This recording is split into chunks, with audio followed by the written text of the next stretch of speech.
Sir आवाज नहीं आ रही।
आवाज नहीं आ रही है। जी वो मैं खुद ही खामोश था। सर मैंने कहा बंदे जरा आ जाएं तो। ठीक है सर। सर वो कल वाली रिकॉर्डिंग काइंडली शेयर कीजिएगा सर। वो मैं कर देता हूँ बिल्कुल।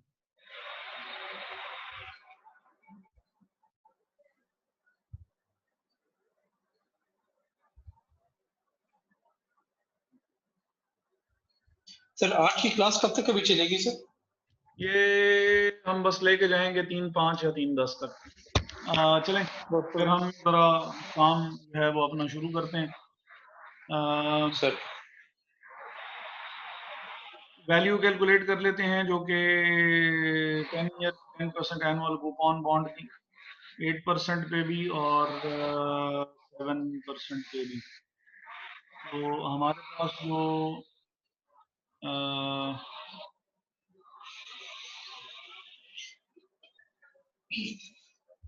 10 ईयर बॉन्ड 10% कूपन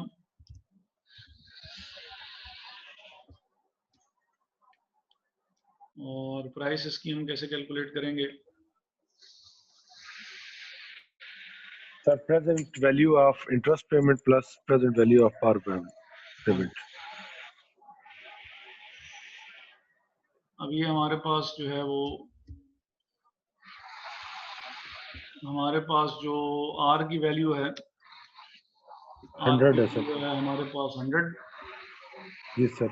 और 1 minus 1 plus 0.08 power minus 10 divided by 0.08 equal to है सर 671.12।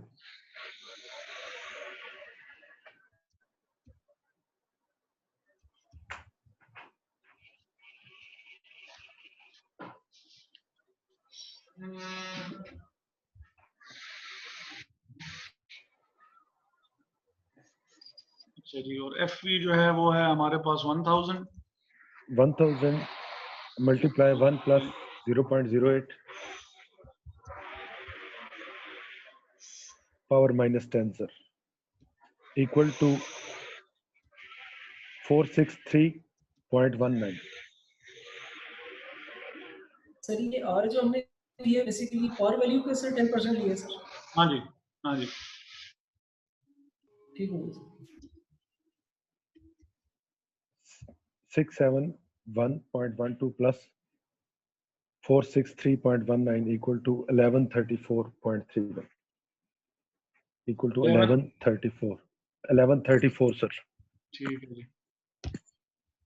अच्छा, और 10 ईयर जीरो कूपन बॉन्ड जो होगा तो उसकी वैल्यू फिर इसका मतलब है कि उसमें खाली पार वैल्यू ही हमें मिलेगी, तो सर वो से 463 नहीं आ जाएगी, वो ये जो सिर्फ और नीचे सिर्फ हमने निकाली। जी, वो सिर्फ और सिर्फ 463 होगी।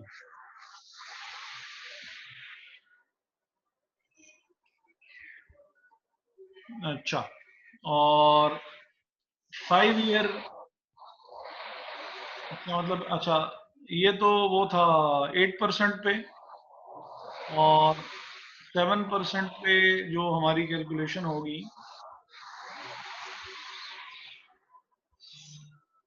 सेम कैलकुलेशन अगर 7% पे करें तो सर इंटरेस्ट पेमेंट आती है 5702.42 671.12 और नहीं sorry sorry sorry sorry sorry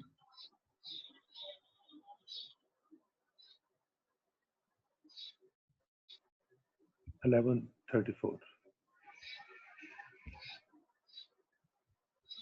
1134 हो गई, और ये हो गई 671।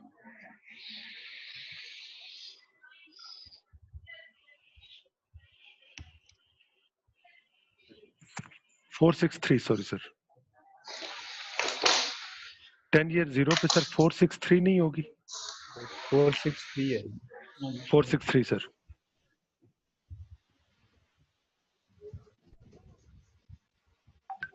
ठीक है, और 7% पे कितनी आ रही है? 7 पे आ रही है sir 1210।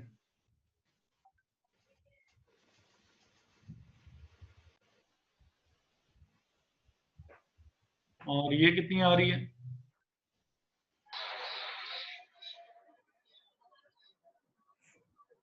508।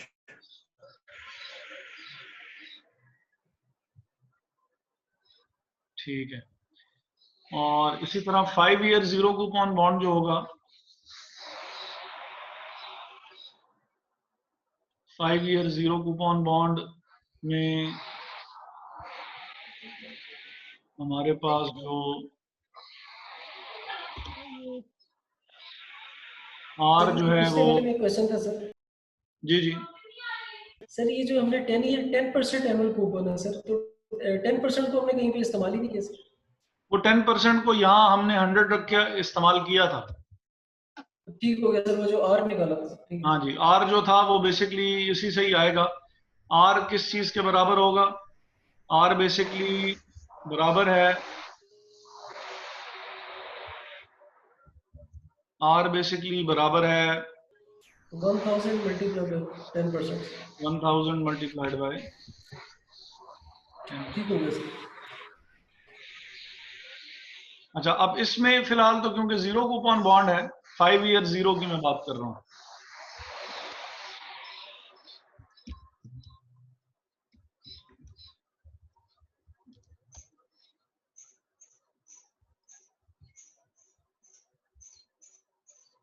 Five year zero coupon bond जो है, इसमें क्योंकि कूपन हमें मिल नहीं रहा तो ये तो जीरो ही होगा।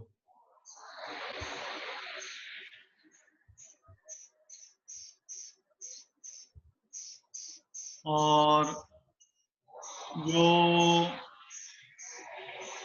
पीवी है इसकी पार वैल्यू की, पार वैल्यू आपको जाके मिलेगी 5 साल के बाद 1000 इंटू 1.08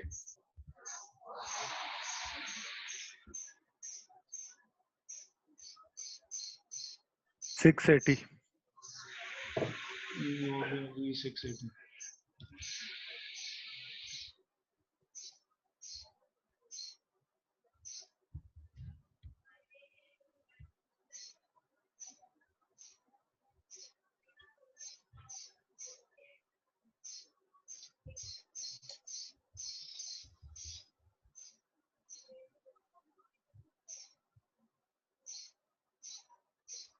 और 7% पे ये कितना है?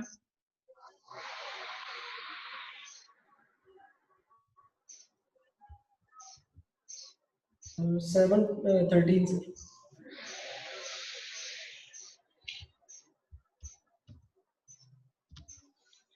713। Yes sir. Yes, sir.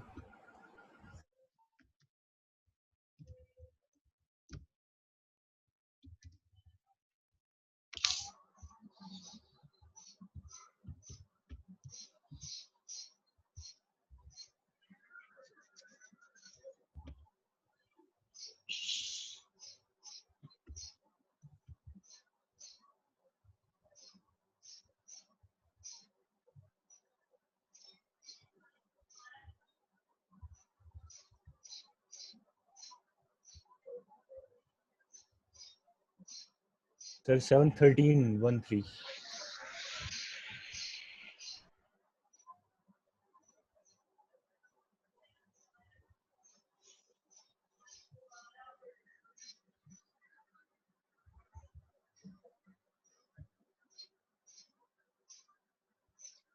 अच्छा, और 30 ईयर में फर्क सिर्फ ये होगा कि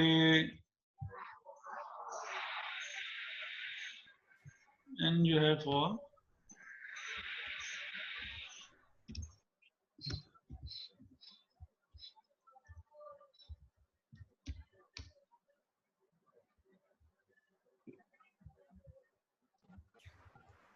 इंटरेस्ट क्योंकि नहीं मिल रहा, इसलिए ये zero जीरो ही हो हो जाएगा। और पीवी पार वैल्यू जो हमें मिल रही है ये 99.3.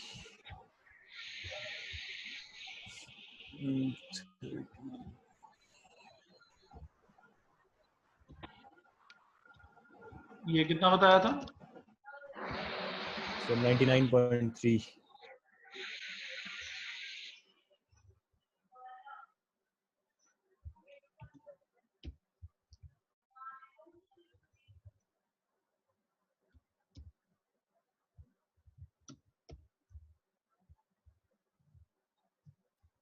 सेवन % पे again interest zero coupon bond है, तो ये तो जीरो होगी वैल्यू।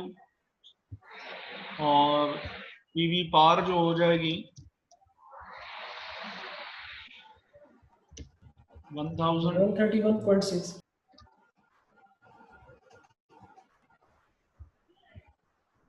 नहीं, ये 622 नहीं बन रहा। So 131.3 बन रहा है. 131.36। 131.36। 0.36।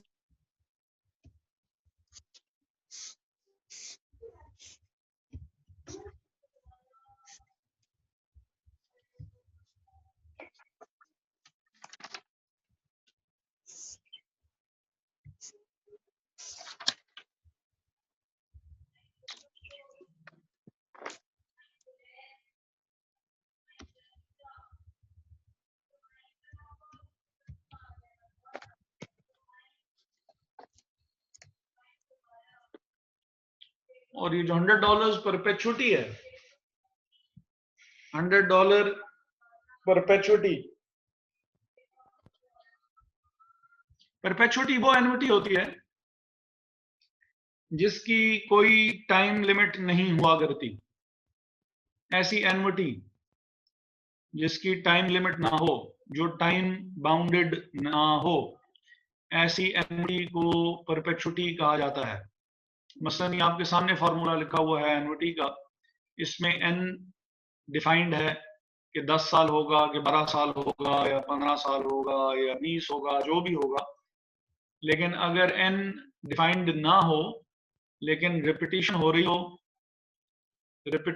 रही हो, अमाउंट जो है वो कांस्टेंट हो, तो ऐसी एनओटी को परपेचुइटी कहा जाता है।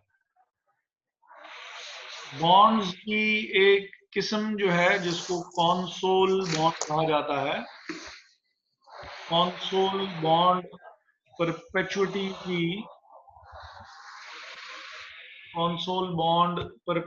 की एग्जांपल है। और दूसरी इसकी एग्जांपल जो है वो परपेचुअल प्रेफरेंस शेयर्स हैं। परपेचुअल प्रेफरेंस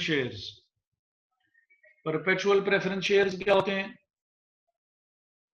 वो प्रेफरेंस शेयर्स जिनकी, नॉर्मली प्रेफरेंस शेयर्स को जब आप इशू करते हैं तो उनकी एक खास मुद्दत हुआ करती है कि उतने साल के बाद ये जो है वो रीपे कर दिए जाएंगे और खत्म हो जाएंगे, इनको पे बैक कर दिया जाएगा। कॉमन शेयर की लाइफ नहीं होती, लेकिन प्रेफरेंस शेयर की आमतौर पे टाइम बाउंडेड लाइफ हुआ करती है। लेकिन परपेचुअल प्रेफरेंस शेयर जो हैं वो इस रूल की एक्सेप्शन है।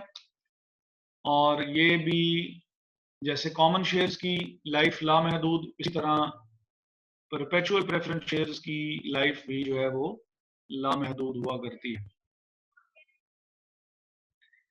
अब क्योंकि अच्छा, जब परपेचुइटी हमने कैलकुलेट करनी होती है और परपेचुइटी की हमने प्रेजेंट वैल्यू कैलकुलेट करनी हो, तो परपेचुइटी की प्रेजेंट वैल्यू कैलकुलेट करने के लिए जो हमारे पास फॉर्मूला है पीवी ऑफ परपेचुइटी का, वो है R divided by I। R divided by I जो है वो आपका डिस्काउंट रेट है, जैसे हमने अभी भी जो है वो कैलकुलेट जो है वो जिसको हमने YTM कहा हुआ है, या जो हमारा डिस्काउंट फैक्टर है। और R जो है वो अमाउंट है जो कि आपको कॉन्स्टेंटली पे की जा रही होगी। अब $100 है और लामहदूद मुद्दत तक जो है ये पे की जाती रहेगी। तो 100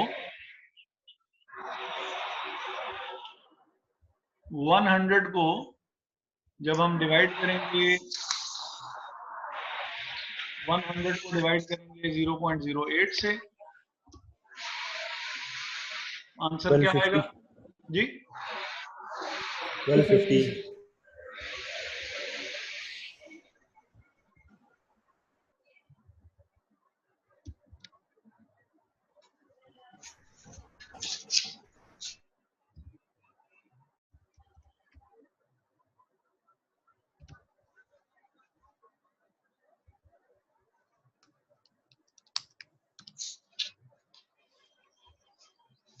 $1428.5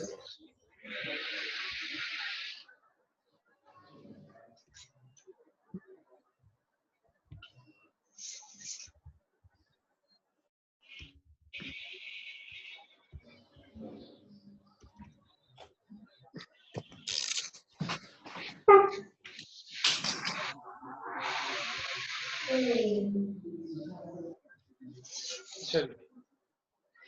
चलिए, अब ये हमारे पास जो है वो एक और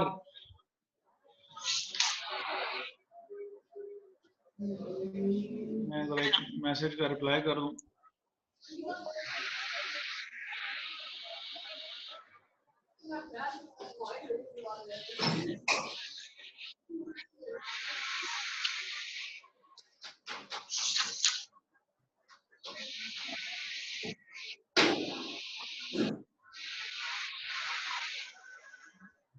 अच्छा जी, तो अगर यहाँ देखा जाए तो इंटरेस्ट रेट के साथ साथ जैसे ही sir actually kindly mic mute कर देंगे, वो शोर आ रहा है। ये माइक है किसका वैसे?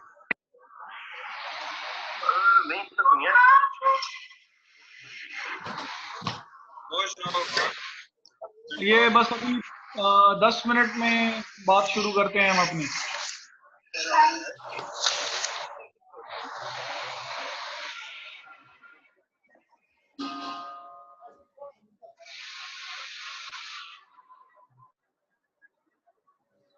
अच्छा,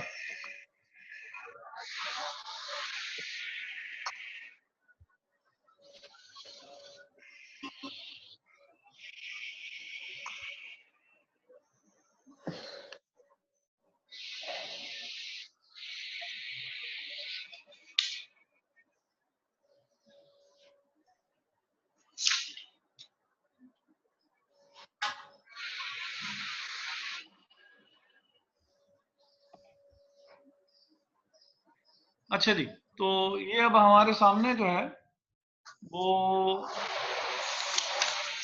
अपीयर हो रही है वैल्यू की। अगर प्राइस 8% हो और प्राइस अगर 7% हो, जैसे ही रेट ऑफ इंटरेस्ट जो है वो चेंज होता है, तो रेट ऑफ इंटरेस्ट चेंज होने की वजह से हमारी बॉन्ड की प्राइस पे इफेक्ट ये आता है कि बॉन्ड की प्राइस हमारी बढ़ना शुरू हो जाएगी। बॉन्ड की प्राइस हमारी बेहतर हो जाती है, बढ़ जाती है, अगर रेट ऑफ इंटरेस्ट फॉल करेगा। और अगर रेट ऑफ इंटरेस्ट इंक्रीज करेगा, तो रेट ऑफ इंटरेस्ट इंक्रीज करने की वजह से अगर 7 से 8% हो जाता है, बॉन्ड की प्राइस फॉल कर जाएगी। 8 से 7% हो जाता है, रेट ऑफ इंटरेस्ट जो है वो गिरता है, तो हमारी बॉन्ड की प्राइस जो है वो इंप्रूव हो जाएगी। ठीक है, तो yes sir. Interest rate sensitivity जो यहाँ से वो समझाना चाह रहे हैं, वो ये समझाना चाह रहे हैं कि डिस्काउंट रेट या वाईटीएम जैसे जैसे आप बढ़ाएंगे, तो बॉन्ड की प्राइस उतनी कम होती जाएगी। और जैसे जैसे आप डिस्काउंट रेट को कम करेंगे, बॉन्ड की प्राइस वैसे वैसे बढ़ती जाएगी। ठीक है,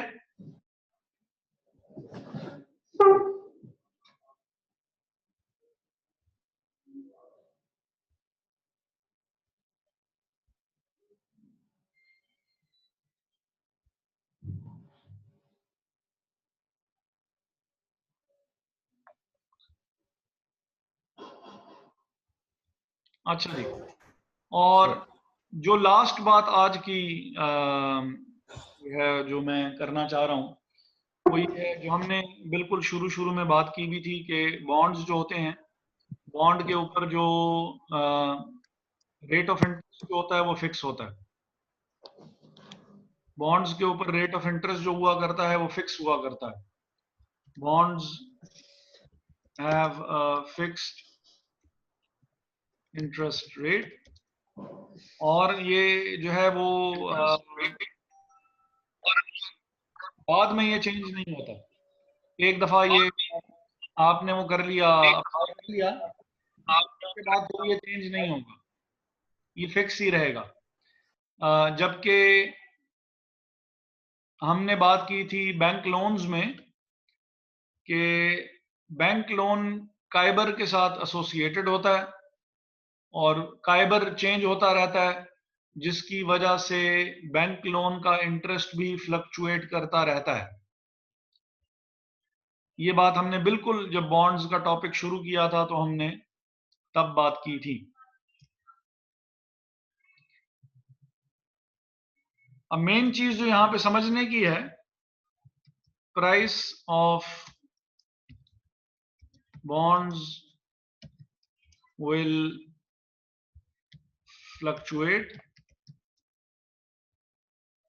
if the present prevailing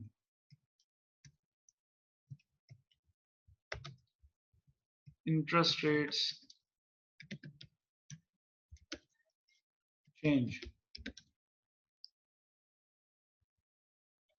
जैसे हमने अभी भी देखा कि 8% पे चेंज हो, 8% से 7% पे चली जाएगी तो बॉन्ड की वैल्यू बढ़ जाएगी, और क्योंकि डिस्काउंट फैक्टर कम हो गया, और अगर 7 से 8% पे चली जाती है तो वैल्यू ऑफ द बॉन्ड 1210 से 1134 पे चली गई, कम हो गई, क्योंकि आपने डिस्काउंट ज्यादा काटना शुरू कर दिया है.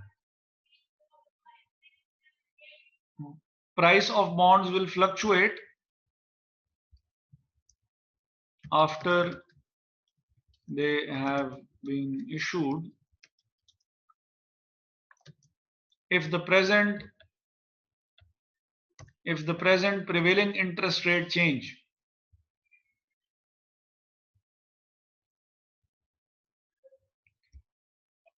at the initial stage a bond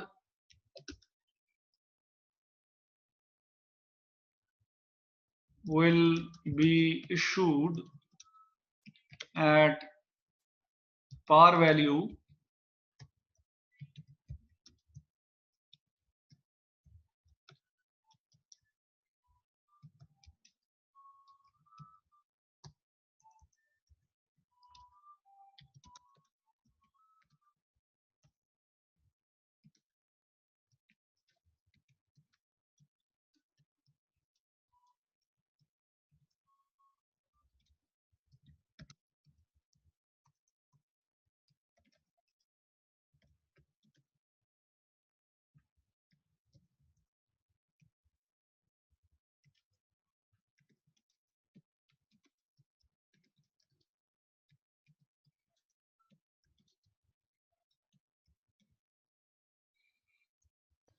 अच्छा जी, at the initial stage a bond will be issued at par value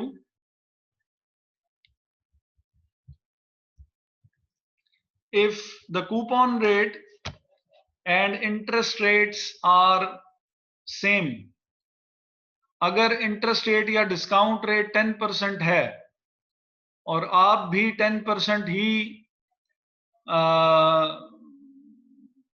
coupon rate offer कर रहे हैं, तो बॉन्ड की जो प्राइस होगी, बॉन्ड की प्राइस, फिर इसका मतलब है कि बॉन्ड की प्राइस पार वैल्यू हुआ करेगी. ये बात मैं कर रहा हूं इनिशियल स्टेज पे, और बाद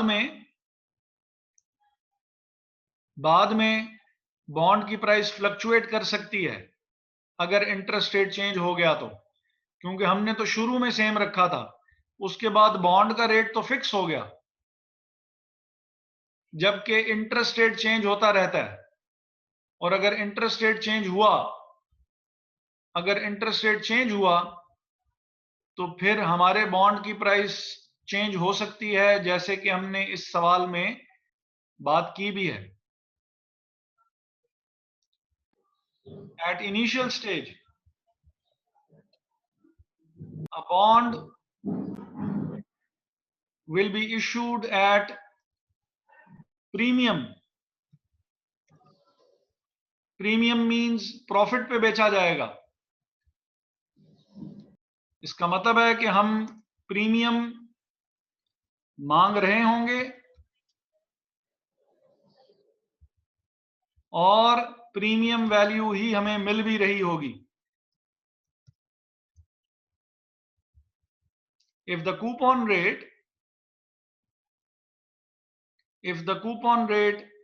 is more than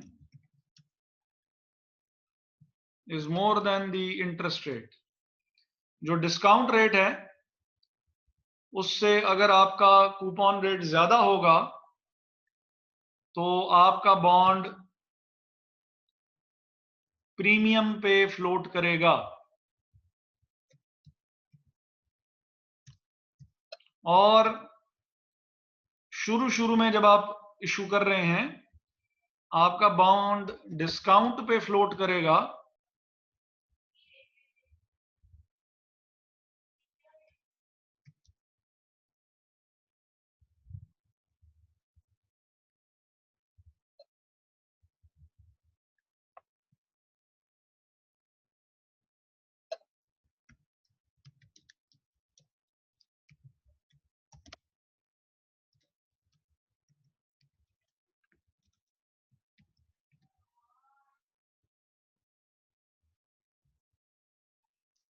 आपका बॉन्ड डिस्काउंट पे फ्लोट होगा अगर आप वो कूपन रेट ऑफर नहीं कर रहे जो कि मार्केट में ऑफर की जा रही है, तो आपका बॉन्ड भी मार्केट से कम वैल्यू पे फ्लोट किया जाएगा, मार्केट से कम वैल्यू पे फ्लोट होगा। ये वाली जो बात है ये हम नेक्स्ट लेक्चर में जो है वो डिस्कस करेंगे। फिलहाल बस आपको आज के उससे जो याद रखने की बात है वो ये है कि इंटरेस्ट रेट चेंज होने से बॉन्ड का जो रेट होता है इंटरेस्ट का वो फिक्स होता है, और अगर इंटरेस्ट रेट चेंज हो तो बॉन्ड की वैल्यू भी चेंज हो जाया करती है। बस सिर्फ ये बात फिलहाल याद रखनी है, इस सारी बात को भूल जाएं। अब जो बात बयान कर रहा हूं इसको याद रखना है कि बॉन्ड का इंटरेस्ट रेट फिक्स हुआ करता है अगर मार्केट में प्रिवेल करने वाला जो रेट है, जैसे कि काइबर है या जो हम स्टेट बैंक ने भी जैसे पॉलिसी रेट रिवाइज किया है, अगर वो रेट चेंज हुआ तो उसका इम्पैक्ट बॉन्ड की प्राइस पे भी पड़ेगा, वो या कम हो जाएगी या ज्यादा हो जाएगी, डिपेंड करेगा कि वो रेट ज्यादा है या वो रेट कम हुआ है। बाकी ये जो बात हमने की है ये हम नेक्स्ट टाइम डिस्कस करेंगे। आज के लिए काफी है।